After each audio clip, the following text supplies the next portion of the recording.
being prepared for the next thing is so wildly critical. I think life in general is rise and fall. Everything is rise and fall.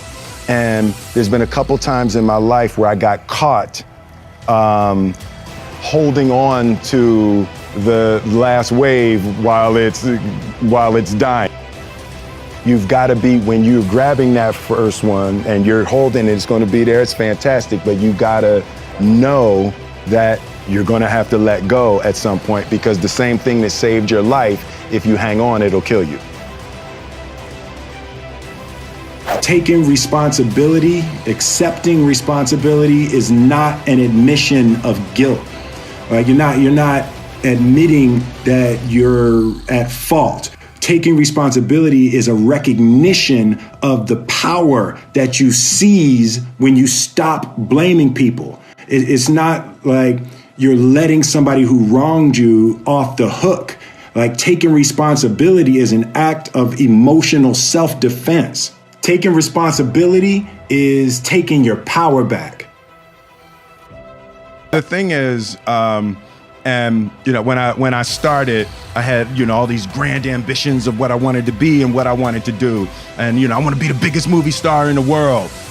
So I studied that and I worked out and I got my body crazy and I did, just got my head around doing everything I could do to be the biggest movie star in the world, and then I had a taste of that.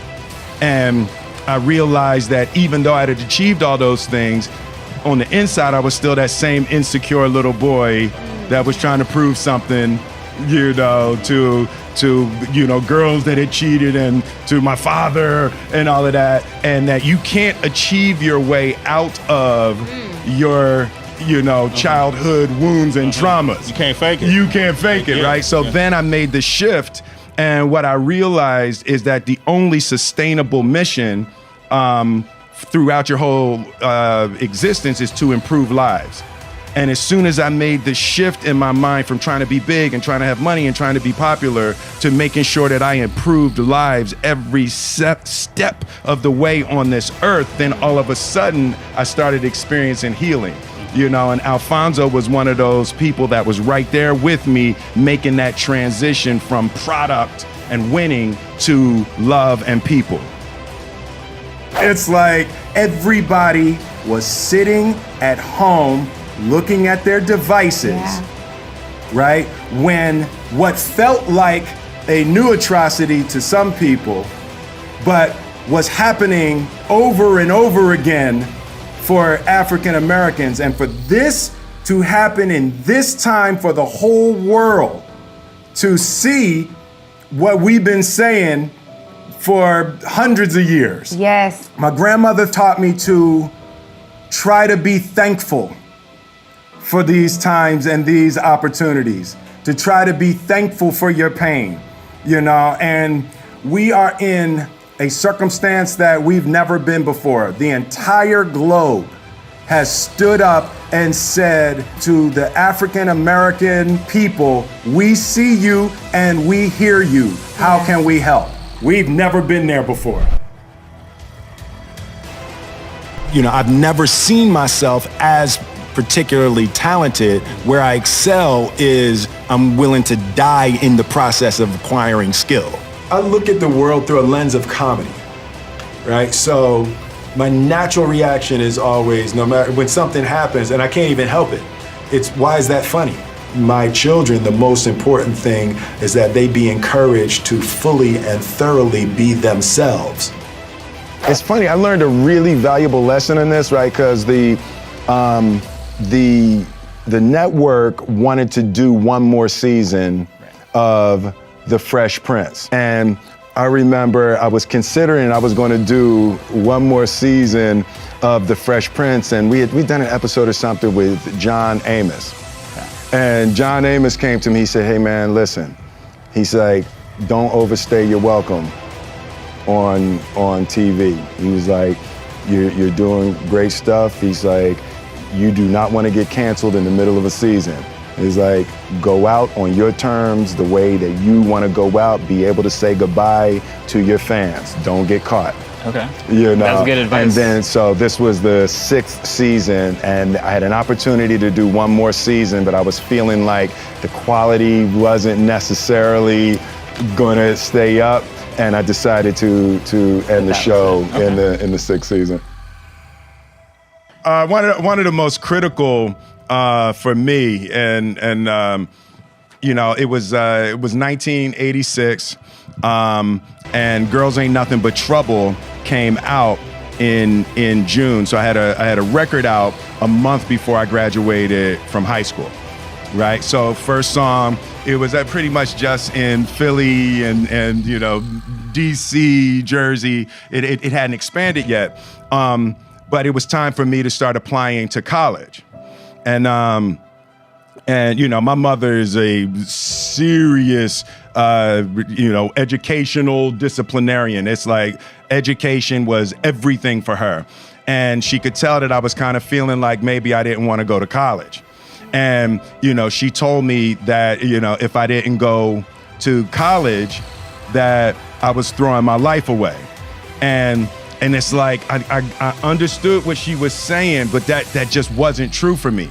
You know, that wasn't true for me at the time, and I wanted to take a shot at my art. I wanted to take a shot at the music, and you know, so my father convinced my mother that I would have a year. They would give me a year where I would be able to pursue the music, and then if in a year I hadn't made anything happen, that I would go back to college.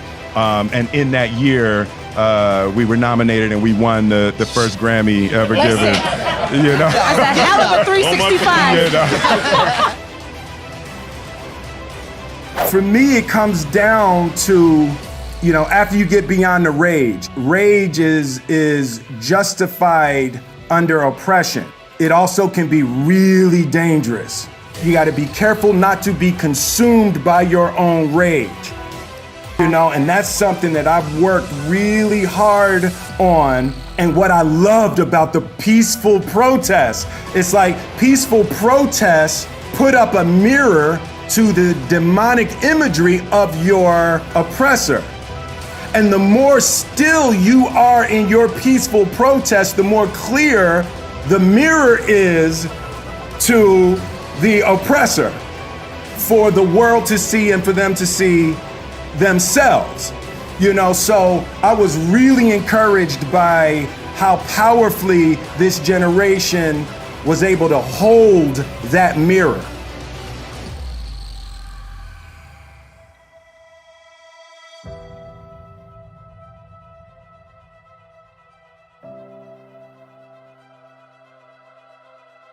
Separation of talent and skill is one of the greatest misunderstood concepts for people who are trying to excel, who have dreams that want to do things. Talent you have naturally. Skill is only developed by hours and hours and hours of beating on your craft. And, you know, for me, I feel like I have a relationship with the audience. They agree that they're going to go in droves, and I agree that every time they go, it's going to be better than the last time.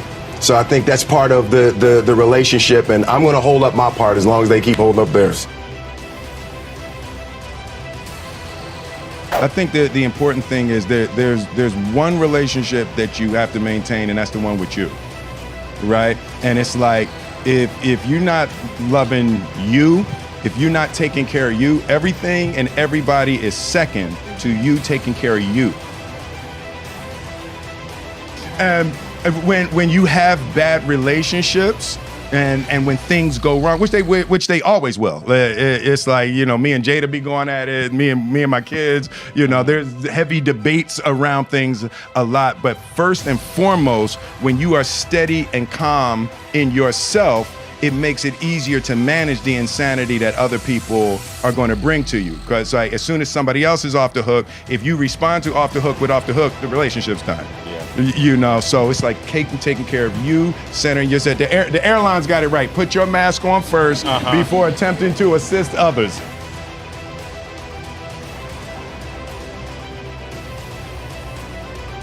I'm curious if it lets you, I think the obvious answer is yes, but like you're expressing your own ideas and thoughts more often than if you're being directed. Does that make sense? Yes, absolutely. And because it's not really directed per se. It's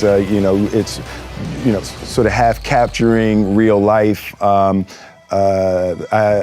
shoot everything now. So what I find is it makes me explore and experience in ways that I wouldn't have if I wasn't going to shoot it. Right. We get into cities, we get into, Seoul, Korea, and I'm exhausted. But I know MLMA is doing something, so I want to go down. It actually makes me get out of the bed and go and explore and experience and meet people. Even this time with you and doing this press conference at the YouTube space, it's like it's an opportunity. I wanted to meet with you. I wanted to sit with you. I wanted to hear what you think. It's like it jogs that creative beast inside of me.